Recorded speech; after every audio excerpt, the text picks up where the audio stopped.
For an organization that represents some 30% of global GDP and some 42% of the world's population, the importance of BRICS, comprising Brazil, Russia, India, China, and South Africa, to the economic growth and the promotion of progress and prosperity around the world cannot be stressed enough. And I must applaud successive leaders of the BRICS countries for sustaining the relevance of this body. Excellencies, never has there been a time in recent history where malevolent forces have combined in such a manner to bring hardships to the world, especially to those of us in Africa.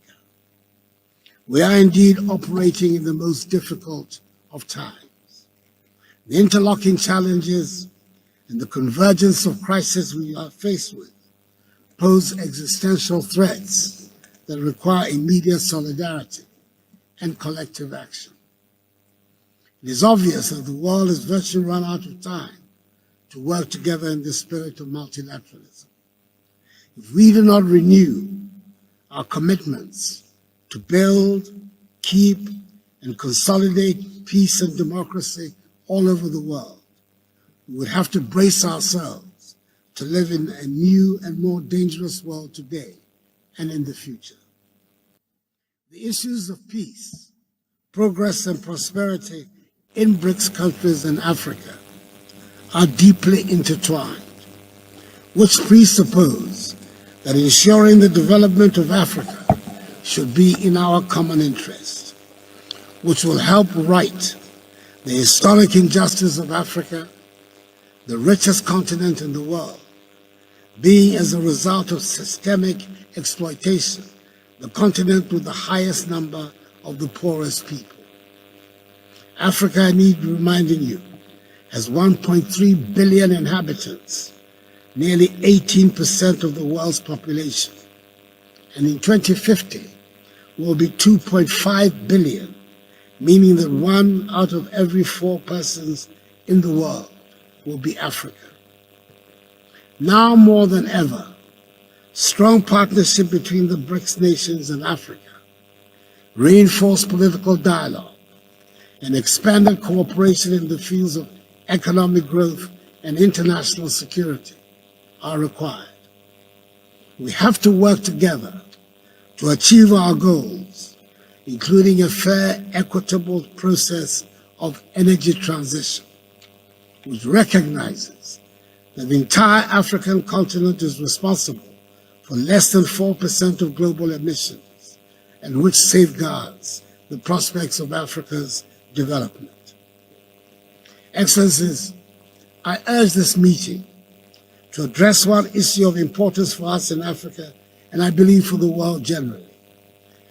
That is the urgent necessity for the reform of the United Nations, especially of the composition and structure of its Security Council.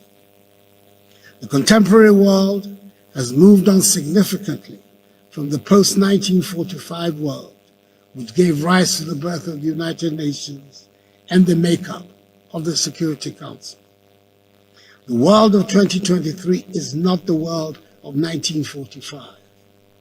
The crisis of the global financial institutions and of global governance under the United Nations system, which were created from the rubble of the Second World War, is a deep crisis. It will continue until a fair system is put in place, a system that reflects the new balances, no longer based on who won or lost the Second World War, but on the major contemporary and future balances.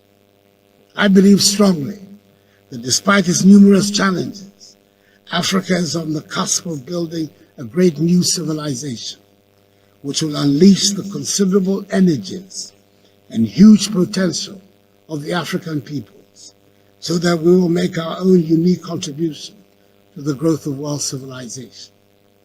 Together, working with the rest of us on the continent and with our increasingly educated, skilled, dynamic, and growing youthful population, operating under the aegis of the African Continental Free Trade Area, whose Secretariat Ghana has the honor to host.